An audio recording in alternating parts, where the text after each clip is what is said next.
My name is Mira Ashford, 28 years old. Dad's voice sliced through the warm buzz of my uncle's birthday like a knife through frosting. You've ruined our lives. You're a burden. Forks stilled. Chairs creaked. I was still holding mine, the tine catching a glint of chandelier light, while conversations around the long table collapsed into a hush. Mom nodded, face pinched with theatrical disgust. You should be grateful we let you live there at all. We were in my uncle's dining room. Balloons, a crooked banner, laughter that turned brittle the second my parents chose me for sport. Relatives I hadn't seen in years sat with plates full and eyes fuller, watching like it was a show. I wasn't even staying with my parents for free. I rented a room, I paid rent, and for 6 years I had quietly covered a stack of their bills, internet, electricity, sometimes even a slice of the mortgage, while my sister Emily floated at home gratis, the golden exception nobody questioned. I should have seen it coming. If money ran tight, I was the problem. If stress rose, I was the reason. Even as a kid, I learned to shrink to fit their comfort. But calling me a leech in front of family, that was new. Dad kept going, warm to his theme. Do you know how much stress you've caused us? Emily's easy, responsible. She makes good decisions. That's why she deserves to be with us. He scoffed. You've been a weight on our backs since the day you were born. I looked at Emily. She sipped her drink, thumb flicking her phone, eyes trained anywhere but on me. I set down my fork, smiled at her, then stood and left the room without a word. Behind me, my uncle muttered, "Okay, that was too much," and one aunt murmured something about calming down, but my parents were still talking, the rhythm of their outrage winding up as I climbed the stairs to the room I paid for, in a house I was never allowed to feel at home in. I pulled my suitcase from under the bed. Rage didn't shake my hands. Clarity did. 6 years of it. 6 years, and one public scene was enough to blow the fog out of my head. I packed like somebody who'd learned to live light. Clothes, laptop, charger, documents. The rest could be replaced. I was done paying to be insulted. Mira! Mom's voice came from the hallway as the zipper closed. I walked past her, past the dining room where Dad was red-faced and mid-argument with my uncle. He turned, jaw dropping. Where do you think you're going? I didn't answer. I stepped outside, slid into my car, and drove. By midnight, I'd signed the lease on a studio that could politely fit me and my optimism if they both breathed shallowly. It wasn't much, but it was mine. No yelling, no guilt. The air felt new. My phone lit up with a text from Mom an hour later. Don't come back. I stared at it, thumb hovering. Then I exhaled and typed, okay. I just stopped paying your bills. I pressed record on a voice message, my tone even. I've been paying your expenses for 6 years. You told me not to come back, so I won't, and I'm not going to pay for anything anymore. I hope you can handle that. Good luck. Send. When I woke, my phone was a live wire. 50 missed calls. Then 73. Voicemails stacked so high my app groaned. Messages from Mom, Dad, Emily, and relatives who preferred not to pick sides but loved to pick up phones. The first wave was classic. You ungrateful brat. You can't do this to your family. You owe us after all we've done. Then the guilt. We raised you, fed you, gave you a roof.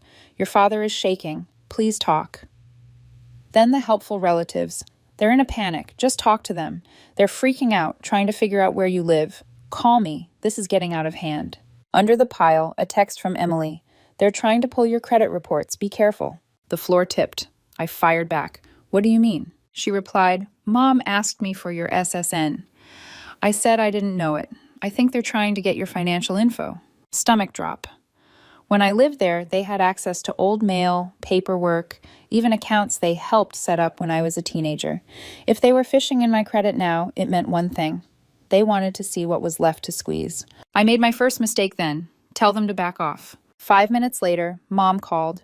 I answered, curiosity winning for a single reckless second. Where the hell are you? Her voice detonated against my ear. What do you want? I kept my tone flat. How dare you do this to us? She screamed, raw with something that wasn't love. You think you can walk away and cut us off? You owe us. Silence from me. It made her angrier. We can't pay our bills, Mira. We're screwed because of you. There it was. Not I miss you. Not we shouldn't have done that. Money. Control. You told me not to come back, I said. I'm doing what you wanted. A beat. When her voice came back, it was syrup. Honey, listen, let's talk. We can make a deal. Where are you? We'll come over. No. The syrup burned off. You think you're smart? We will find you. Click. My phone buzzed again. Emily. They just left the house. I think they're looking for you. How? They don't know my address. They have your old mail. Mom was on the phone with someone, like an address verification thing. And she's digging for your bank info, too. Pressure tightened around my lungs. Tell me everything, I said when Emily picked up. She explained in a rush. A late-night call to some man, the shuffle of envelopes, my name spoken like a puzzle to solve. Then she hesitated. You really pissed them off. Dad punched the wall. Mom said, revenge. Before I could ask, an unknown number lit my screen. I didn't answer. It texted instead, you need to come home so we can sort this out. We will find you either way. A chill strode down my spine. I texted Emily. If they ask, you don't know where I live. I need time. Got it, she replied. I grabbed my purse and keys. Bank first. Lock everything down. I walked straight to a teller and asked to update my address. Security questions, alerts, anything that would throw a bolt across the door. He typed, frowned. Someone called yesterday claiming to be you. Asked for balance information. We denied them. Wrong security answers. My stomach turned. I changed everything. New passwords, fresh two-factor, fraud alerts. Outside, my phone rang again. Mom, ignore. Then a text. We're close. I scanned the parking lot. A beat later, another text. A blurry photo of my car. They had eyes on me. I slid into the driver's seat, locked the doors, started the engine. Hands steady on the wheel, I pulled out. In my rearview mirror, a black SUV idled at the far end. When I turned onto the road, it rolled out behind me. Stay calm, don't go home. I took long, meandering turns, testing them. The SUV held position. Fine. You want to play? I saw a gas station ahead, swerved in. The SUV slowed, then parked at the edge of the lot. Two silhouettes inside. I stepped out like I belonged to the day. As I walked toward the convenience store, I glanced through their windshield. Dad in the passenger seat, furious eyes like coals. The driver, mid-40s, bald, steady hands on the wheel, scanning. A collector. Or worse. I bought a snack with cash and watched them through the glass. They didn't move, waiting me out. My phone vibrated. Emily. That guy might be Uncle Ray's friend. He does sketchy stuff. Money problems. Not legally. My jaw clenched. Not legally. Another text, this one from Dad. Come home now and we'll forget this ever happened. Keep playing games and it'll get messy. Messy, I murmured, and pictured all the ways that could go. I slid back into my car and pulled out hard. The SUV followed. I sped up, then faster, threading traffic until the brick facade of a police station rose like a lighthouse. I turned in without signaling and parked right by the entrance. The SUV slowed, waited, and then kept going. Good. I sat with my hands tight on the wheel until the drumbeat in my chest eased. I texted Emily. They followed me. I lost them at a police station. Not over. She replied instantly, Mom's on the phone again. Dad's furious you ran. And, Mira, I think they're planning something worse. Mom said, if we can't scare her, we'll make sure she has no choice. No choice. A quiet clarity pressed into place under my ribs. They wanted me afraid, dependent, cornered. I thought of the passwords I'd changed, the teller's frown, the photo of my car, the bald driver's scanning eyes. I thought of my boyfriend, Daniel, who had texted earlier, do you want me to come by? And the half-memory that his ex, Tessa, once had a cozy brunch with my mother by coincidence last month. Threads, some innocent, some not, all tugging at the same knot. I took a slow breath, opened in my notes app, and wrote the day's first line item. Followed by black SUV, Dad passenger, unknown driver, gas station, then police station, saved screenshots, bank confirmed attempted access, two-factor enabled, evidence folder created. They had a script, so did I. The morning after the chase, I woke with my phone still in my hand. Notifications scrolled endlessly, like the screen was trying to swallow me whole. I ignored them, slipped into jeans, and laced my sneakers with deliberate calm. Evidence first, panic later. At the bank, the day before, the teller's words had stuck like thorns. Someone called yesterday claiming to be you. They were already testing locks. What if one opened? I drove Daniel's car this time. He'd insisted on trading keys for a few days, saying, If they've already got a photo of yours, you shouldn't make it easy. He said it lightly, but his eyes stayed on me longer than usual. I knew he wanted to follow, to be my shadow, but I told him no. I needed to stand alone in this. Still, his support steadied me. I thought of Tessa, his ex, the one Mom once bragged about meeting by chance at a farmer's market. That day, Mom came home with too many details about Daniel's past, details I'd never told her. The thought soured my stomach. Had Tessa given her more than gossip? I pushed it away, but the seed was planted. At the bank, I sat across from a different clerk, asked again about account attempts. He clicked, brows furrowing. There were 3 more calls flagged last night. They failed security, so nothing went through. 3? My throat tightened. In one night? He nodded. Different numbers, same questions. Balance checks. My pulse throbbed in my temple. They weren't giving up. They were escalating. I left with every alert possible, then drove with no destination, circling streets like I was the one hunting. That's when I saw it again. The black SUV. Not tailing directly, but parked 2 blocks down from the coffee shop I pulled into. Same matte paint, same tinted windows. I sat in Daniel's car, fingers drumming the steering wheel. Enough hiding. I wanted to see them. I walked inside the cafe, ordered a tea I didn't want, and took the corner seat by the window. From there, I could watch. Sure enough, the SUV idled, engine humming faintly across the glass. Dad was in the passenger seat again, his face hard lines and clenched jaw.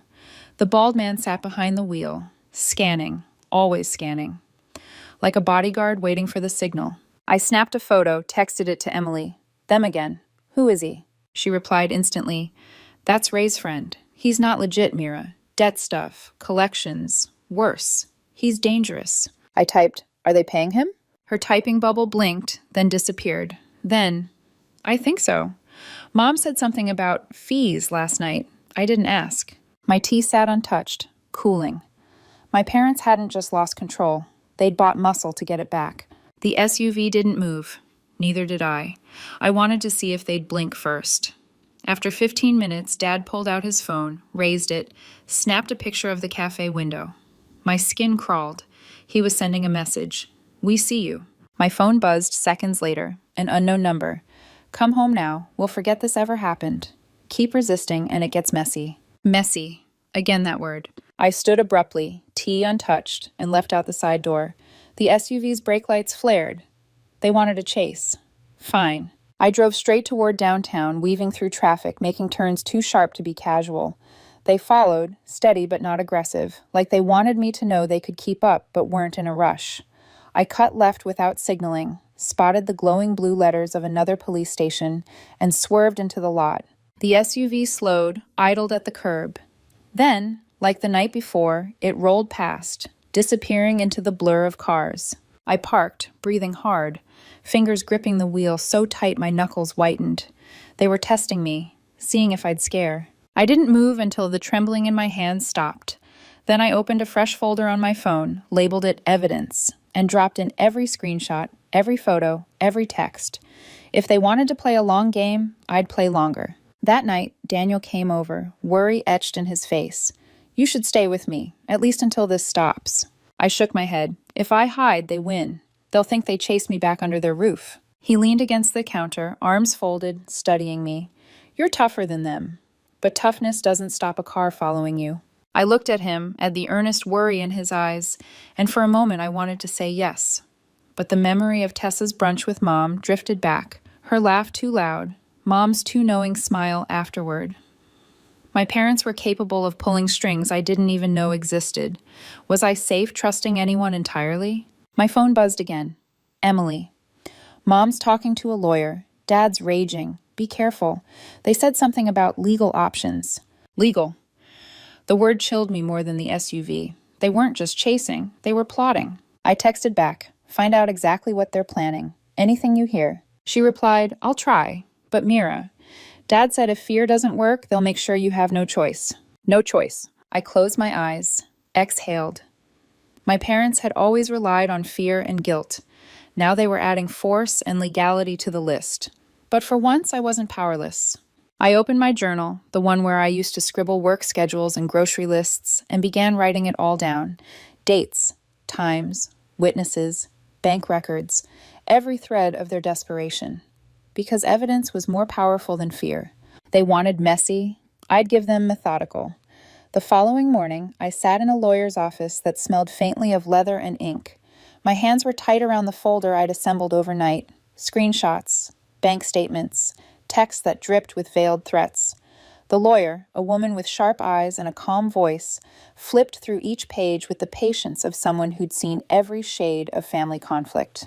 When she finally looked up, she said, "If they're trying to evict you after you've already moved out, it won't hold up. And the attempts to open credit in your name, that's fraud. You could press charges if it continues." Relief slid down my spine like warm water, but it wasn't enough.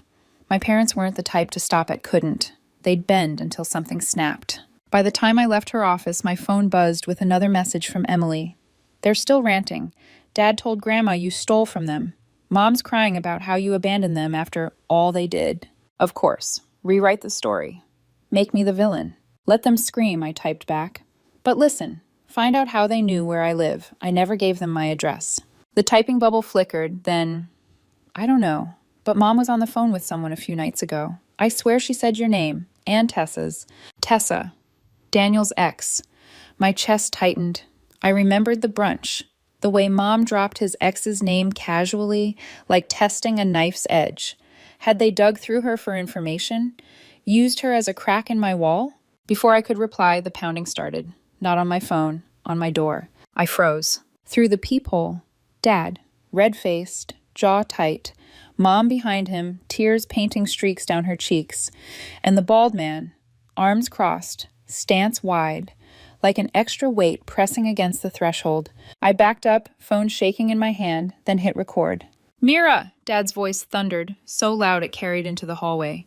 "Do you think you can just walk away? Do you think you can humiliate this family and get away with it?" Mom's voice followed, thin and quivering. "We need you. You can't do this to us. Please open the door." The bald man said nothing, only scanned the hall the way he had scanned the gas station lot, the cafe windows. I stayed silent. The pounding grew harder. Dad's foot slammed against the wood once, twice.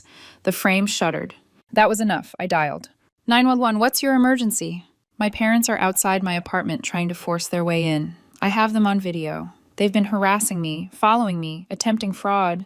By the time the flashing lights painted the walls, my parents were still shouting. When the officers stepped out, the shift was instant. Mom collapsed into sobs, pointing at me like a wounded victim. "She stole from us. She ran away. Dad cut in, his voice heavy with feigned reason. "We're her parents. She owes us. She can't just cut us off." I stepped forward, my phone screen glowing. "I don't live here anymore.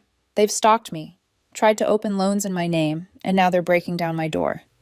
I showed the officer the messages, the screenshots, the video of Dad's foot connecting with the frame. The officer turned to them. "Sir, ma'am, you need to leave, right now." Dad's face burned crimson.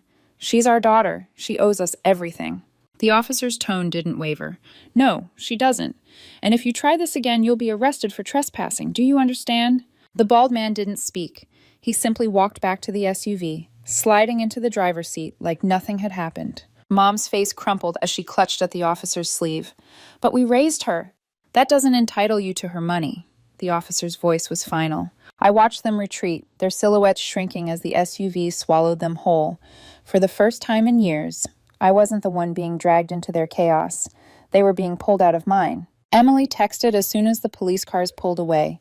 "They're raging. Dad's breaking things. Mom told him you'll regret this. But Mira, I think they're finished. For real this time." Finished. Maybe. But the echo of Tessa's name in Emily's earlier text stuck like a splinter. My parents didn't know when to stop. And if they'd already roped in one of Daniel's ghosts, what else were they willing to do? I locked the door, slid the deadbolt twice, and stared at the folder of evidence on my desk. My parents thought fear would be enough to drag me back, but I had something stronger now. Proof, boundaries, and a resolve they'd never seen in me before. I spent the next 2 days in a strange kind of stillness. The studio was quiet except for the hum of the fridge and the muted city sounds beyond the blinds. My phone stayed face down on the counter, vibrating now and then like a wasp trapped under glass. I only picked it up to add to the evidence folder, another text, another voicemail, another screenshot, but I didn't respond. Emily called late one evening. "They're exhausted," she whispered. "Dad's not eating. Mom hasn't left her room. They keep saying you ruined their lives." "I didn't ruin anything," I said softly. "I just stopped paying for it." She hesitated. "Mira, you need to know something." Mom met with Tessa a few weeks before all this started. She said she just bumped into her, but I heard her mention your bank info. I think she was fishing through Tessa for details.